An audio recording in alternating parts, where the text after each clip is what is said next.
रहे हैं उसकी भी पूरी एनालिसिस जानेंगे। तो अरमान, गुड मॉर्निंग। सबसे पहले तो बताइए कि कल नंबर्स किस प्रकार के हैं?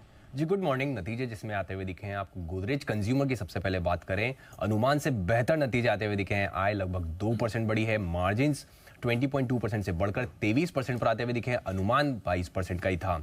श्री सीमेंट यहां पर भी अनुमान से बेहतर नतीजे आते हुए दिखे हैं। ऑपरेशनली आपको क्वालिटी नंबर्स आते हुए दिख रहे हैं। आय 20% के आसपास बढ़कर आई है, मार्जिन 17.4% से इंप्रूव होकर 25% पर आते हुए दिखे, अनुमान 22% का था।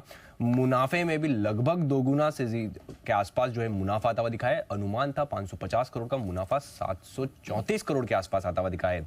जिंदाल स्टील एंड पावर यहां पर भी ऑपरेशनली अनुमान से बेहतर नतीजे आते हुए दिखे हैं। आय लगभग 6% के आसपास गिरकर आती हुई दिखी है। कामकाजी मुनाफे की बात करें तो वो 20% बढ़कर आया है, मार्जिन्स 19% से बढ़कर 24% पर आते हुए दिखे हैं, अनुमान 18.9% का ही था। डिक्सन टेक यहां पर भी अनुमान से बेहतर नतीजे हैं। आप ओवरऑल बात करें, आय लगभग डबल हो चुकी है। कामकाजी मार्जिन्स की बात करें 4.6% से अगर आप बात करें तो यहाँ पर लगभग थोड़ा आपको यहाँ पर गिरावट आती हुई दिख रही है। जीएमआर एयरपोर्ट्स इंफ्रा यहाँ पर आय लगभग 26% बढ़कर आती हुई दिखी है, मार्जिन्स 29.8% से बढ़कर लगभग 30% के आसपास आते हुए दिखे हैं। अमर राजा एनर्जी यहाँ पर आय लगभग 15% बढ़ी है, पर मार्जिन्स में आपको गिरावट दिख रही है, 15% से गिरकर लगभग 14% के आसपास आते हुए दिखे हैं। आईआरबी इंफ्रा की बात करें तो आय 30% बढ़कर आई है, मार्जिन्स 49.2% से गिरकर 44.2% पर आते हुए दिखे हैं। मैनकाइंड फार्मा नतीजा आपको ओवरऑल बढ़िया दिख रहे हैं। आय लगभग 25% बढ़कर आई है, मार्जिन्स 21% के आसपास जो मार्जिन्स थे वो 23% के आसपास आते हुए दिखे हैं।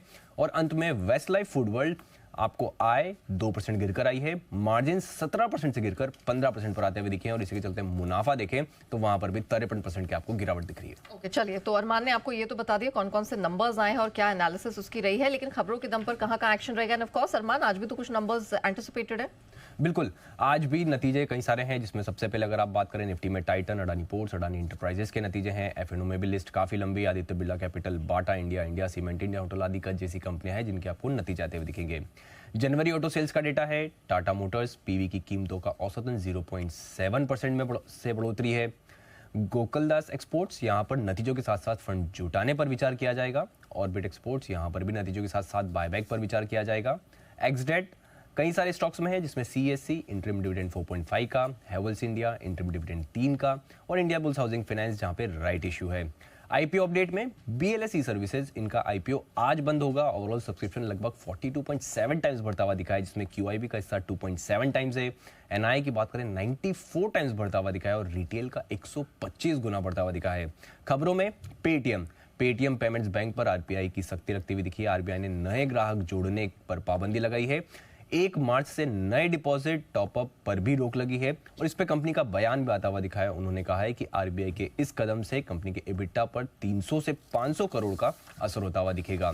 ओएमसीज एविएशन स्टॉक्स यहां पर भी आपको फोकस रखना है, क्योंकि ओएमसीज ने हवाई ईंधन के दाम घटाए हैं। कीमतों में करीब 1220 के आसपास 1221 रुपए प्रति किलो लीटर की यहाँ पर कटौती होती हुई दिखी है। ओएमसीज, रेस्टोरेंट्स, क्यूएसआर कंपनीज यहाँ पर आपको फोकस रखना है, क्योंकि ओएमसीज ने 19 केजी के कमर्शियल एलपीजी सिलेंडर के दाम बढ़ाए हैं। इंडस टावर यहाँ पर आज 3800 करोड़ की ब्लॉक डील होगी, जिसमें अगर आप देखें केकेआर और सीपीपी ब्लॉक डील से हिस्सा बेचेंगे। एनटीपीसी सूत्रों के हवाले से एक खबर आती हुई दिखी है कि कंपनी केस के महानंदी पावर कंपनी का अधिग्रहण कर सकती है। Cochin shipyard hybrid service operational vessel की अगर आप बात करें, उसका कंस्ट्रक्शन के लिए 500 करोड़ का इनको ऑर्डर मिलता हुआ दिखा है। और प्रमोटर फंड एक्शंस में रेलिगर एंटरप्राइजेस, बर्मन फैमिली ने 4.1% हिस्सेदारी खरीदी है। और बर्ल्डीज में इंडिया पेस्टिसाइड्स, जहां पर क्वांट म्यूचुअल फंड ने लगभग 5.5 लाख 6 लाख के आसपास शेयर्स बेचे हैं। और शेयर इंडिया सिक्योरिटीज प्रमोटर्स ने लगभग 2.3 लाख के आसपास शेयर्स बेचे। ओके, तो स्टॉक्स और सेक्टर्स के लिहाज से एक लंबी चौड़ी लिस्ट है जो आज एक्शन से सराबोर रहने वाली। धन्यवाद अरमान डिटेल के लिए। लेकिन